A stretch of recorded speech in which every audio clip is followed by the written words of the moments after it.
Imagine walking into a doctor's office, heart racing, body weak, desperate for care.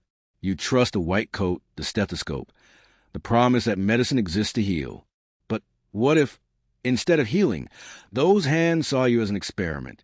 What if your pain wasn't treated but studied? What if your life was considered less than human? Your body nothing more than a test subject. For Black Americans, this wasn't just a nightmare. It was reality. And the terrifying part, the scars of that history are still with us today. This is the story of medical apartheid, the story of how the American medical system, hospitals, doctors, even the government, built its science, its power, and its wealth on the exploitation of Black bodies. And if you think this is history locked in the past, think again, because the shadow of that exploitation still follows us in every emergency room, every clinic, every prescription, every statistic about who lives longer and who dies too soon. This is not just history.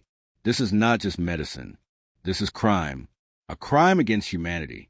A crime against generations. And tonight, we are exposing it. Welcome to Medical Apartheid Exposed, the shocking exploitation of Black Americans. Medicine in America has always carried a dark double edge. On one side, progress, vaccines, surgeries, new treatments. On the other, a hidden ledger of human cost. But unlike most medical systems, America's foundation wasn't neutral. It was built on slavery. It was built on seeing Black bodies not as patients, but as property, raw material to study, cut open, experiment on. Doctors in the 18th and 19th century didn't just accept slavery, they depended on it. Enslaved Black men and women were their unwilling test subjects. No anesthesia, no consent, no dignity. Just bodies on which white doctors honed their craft. Take J. Marion Sims, often called the father of modern gynecology. He performed brutal surgeries on enslaved Black women. Lucy and Narca Betsy, women whose names should be etched into every textbook. He cut them open again and again, without anesthesia, because the racism at the time claimed Black people didn't feel pain like whites did. Can you imagine their screams, their tears, their prayers in that room? And yet history books once praised Sims as a hero. That is the foundation. That is the truth behind the care. But it wasn't just about surgeries. It was about justification. Science was twisted into a weapon to keep Black people subjugated. In the 19th century, doctors and scientists pushed lies like drapetomania, a so-called disease that supposedly explained why enslaved Africans ran away. They said freedom was a sickness, rebellion a mental disorder. Other doctors argued Black lungs worked better in hot fields, so slavery was natural. They measured skulls, weighed brains, published studies to prove Black inferiority. All of it dressed up as medicine, all of it designed to keep chains around wrists. Do you see the pattern? The system wasn't about care. It was about control. Every theory, every false diagnosis, every twisted study served the same purpose: to make exploitation look like science. Fast forward. The Civil War ends. Slavery is abolished, at least on paper. Black Americans walk into freedom with hope and scars. But when they go to hospitals, they are segregated, denied beds, denied doctors. White hospitals often refuse them entirely, forcing them into underfunded, overcrowded colored wards, if those even existed. Imagine surviving the lash, surviving the war, only to die from a treatable fever, because no hospital would open its doors. That was the new face of medical apartheid. And yet, even when allowed in, Black patients were often given fewer treatments, less medicine, and worse care. Doctors still whispered myths that Black people felt less pain or had thicker skin.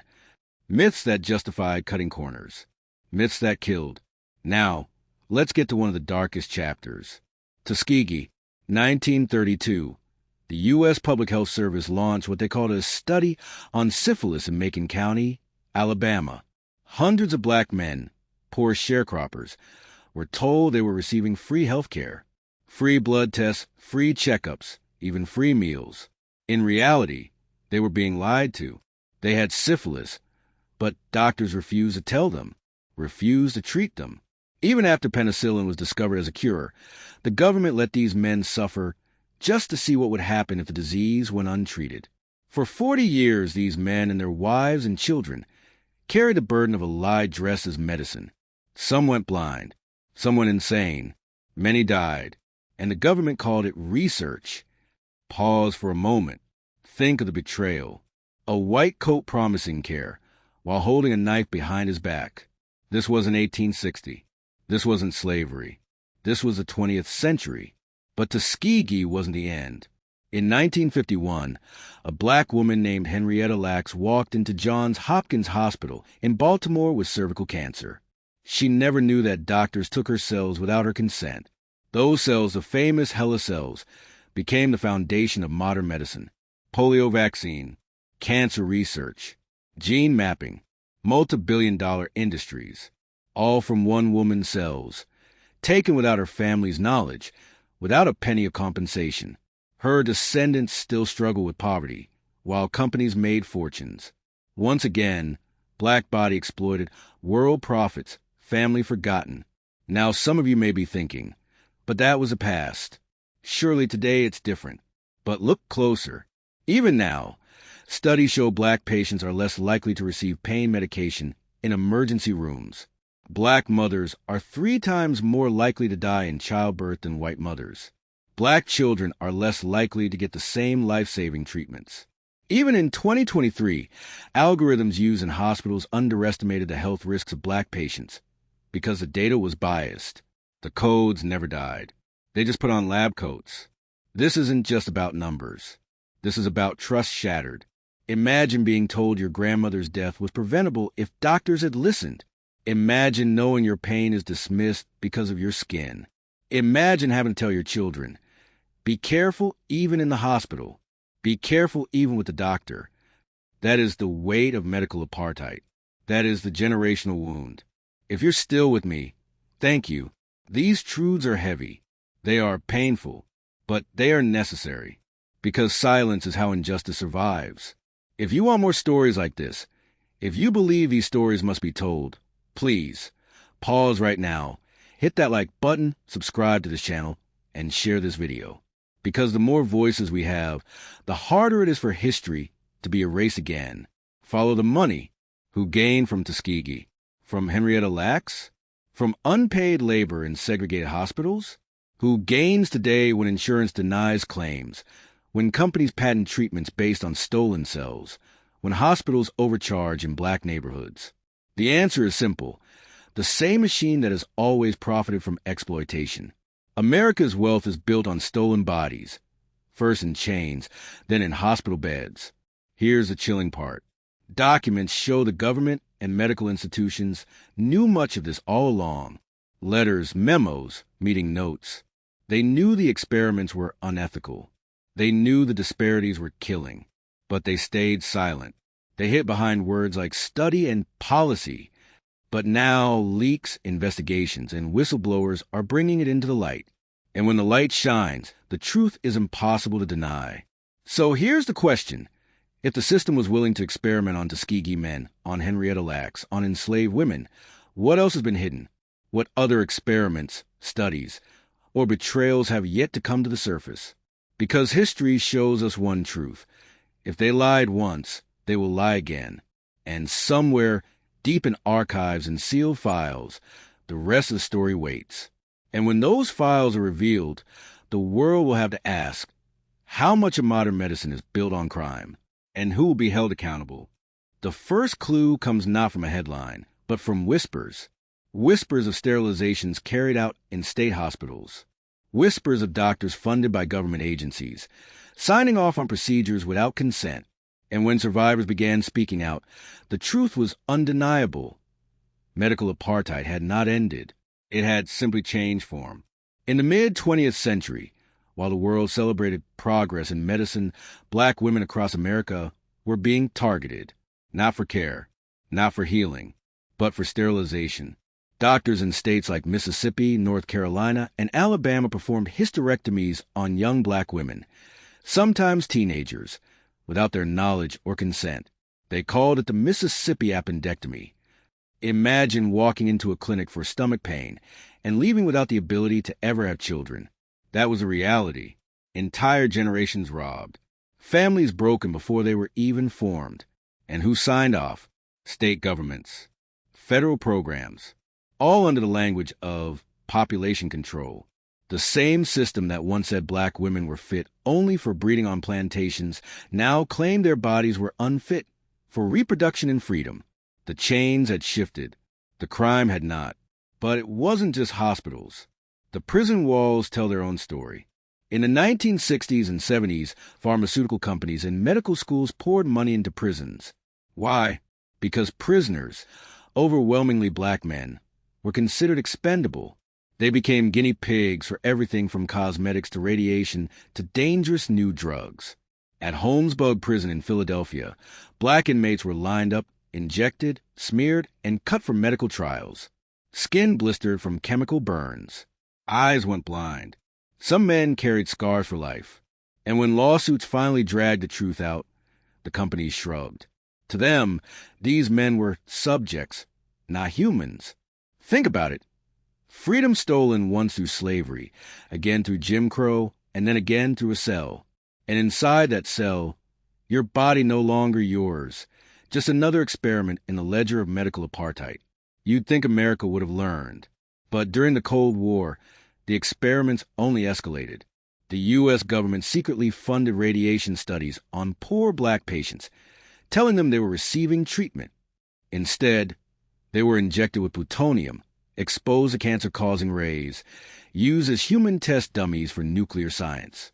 Some were children. Some were terminally ill patients desperate for real care. Instead, they were sacrificed not for their health, but for military and scientific advancement. Once again, black life was considered disposable. Once again, the white coat was not a healer, but an executioner. Fast forward to modern times. In the 1990s and 2000s, pharmaceutical companies began testing drugs in poor black neighborhoods, promising free medication, free checkups, free hope. But often, the drugs were unproven, dangerous. Some trials left participants with permanent damage. Some trials even targeted children in foster care. The same pattern emerges. When the wealthy wanted new medicine, black Americans paid the price. Their bodies were the testing ground. Their lives, the collateral damage. If you're still here, thank you. These stories are heavy. They are painful, but they are real. And silence is what allows injustice to survive. So if you believe these stories must be told, pause right now. Hit that like button. Subscribe. Share this video. Because the more voices we gather, the harder it becomes to erase history.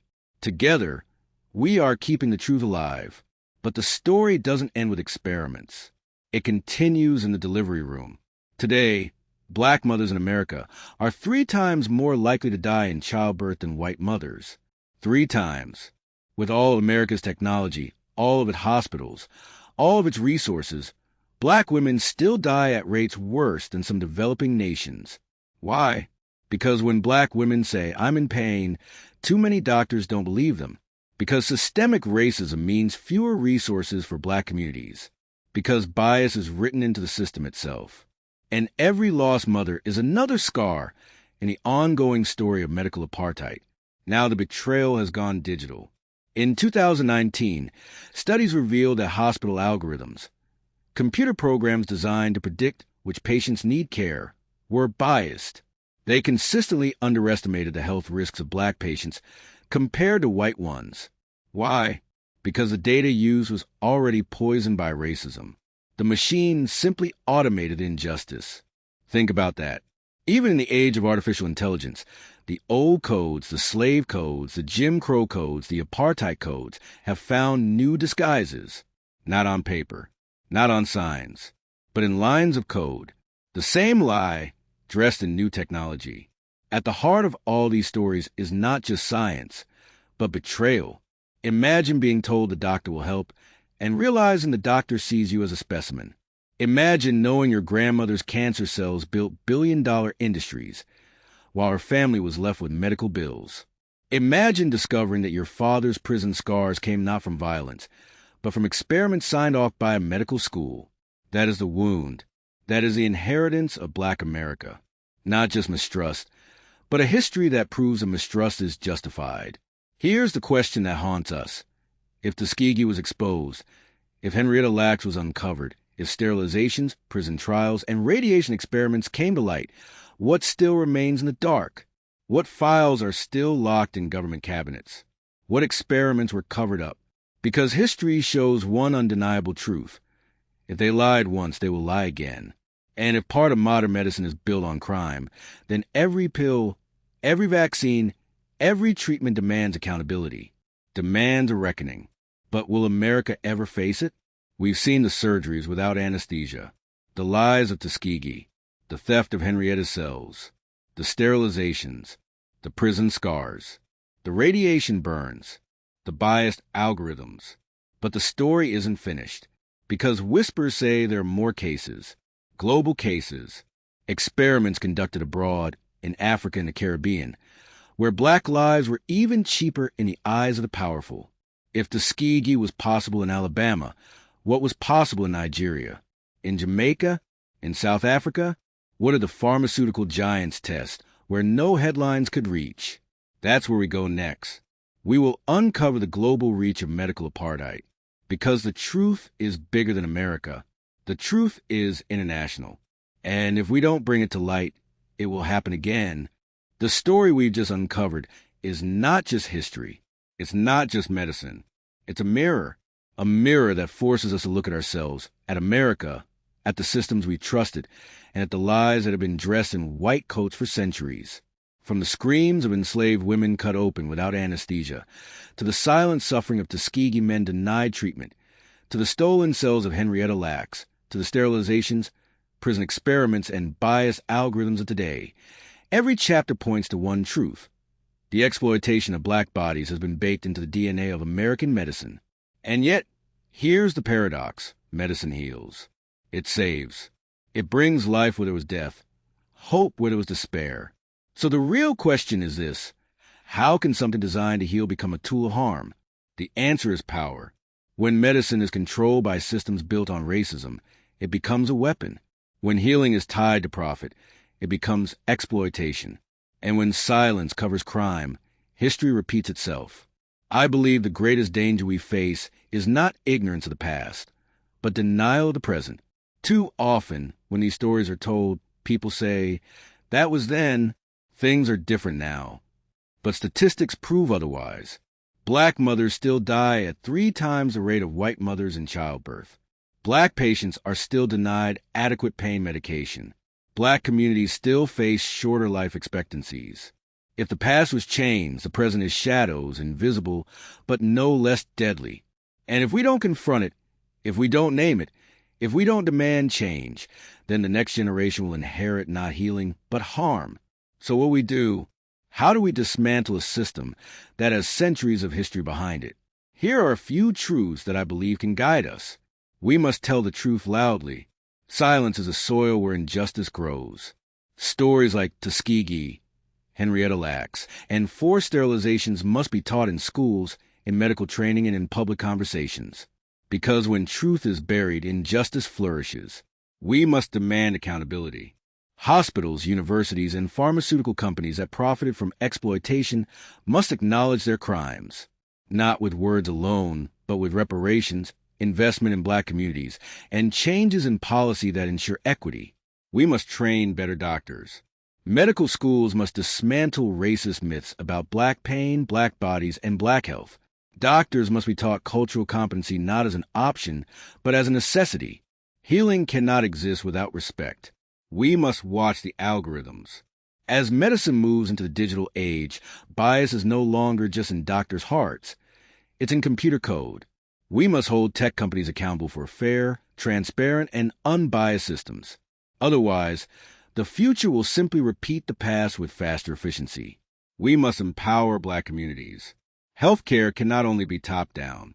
Black communities must have the resources, the knowledge, and the voice to advocate for themselves. That means funding clinics, supporting black medical students, and building trust where it has been shattered. We must build memory, not erasure. The names of Lucy and Narca, Betsy, Henrietta Lacks, and the men of Tuskegee must be honored. They must not be footnotes. They must be memorials, living reminders of why we fight for justice in medicine. If we look at history carefully, one truth stands out. Systems never dismantle themselves. Chains never break on their own. It takes pressure. It takes exposure. It takes voices rising together, refusing to be silenced.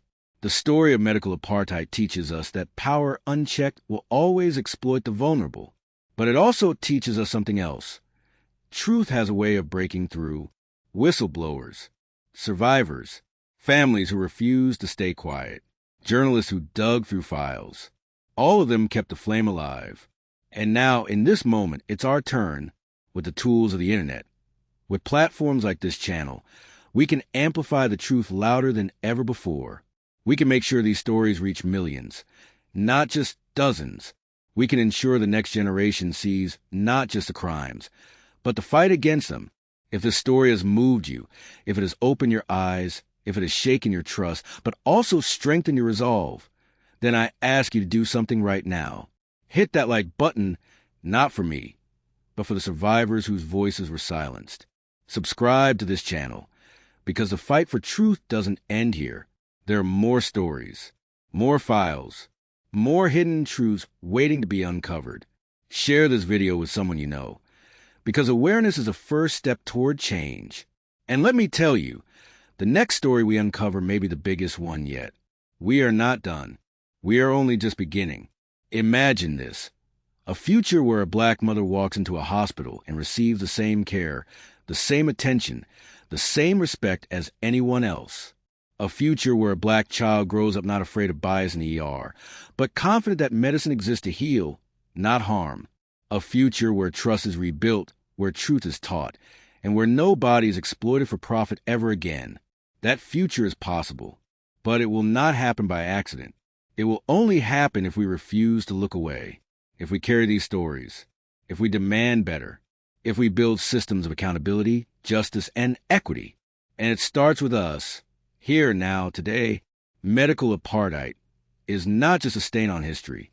It's a wound on the present.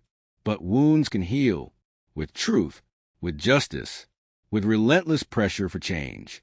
So let's keep the conversation alive. Let's keep the spotlight shining.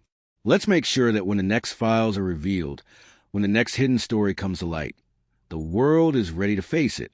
Because only then can we dismantle the codes, break the silence, and leave the next generation a world where medicine is what was always meant to be, healing. And remember, this is just the beginning. The next big story is coming. And trust me, you won't want to miss it. Hit subscribe now so you're here when it drops. Because together, we're not just telling history. We're rewriting the future.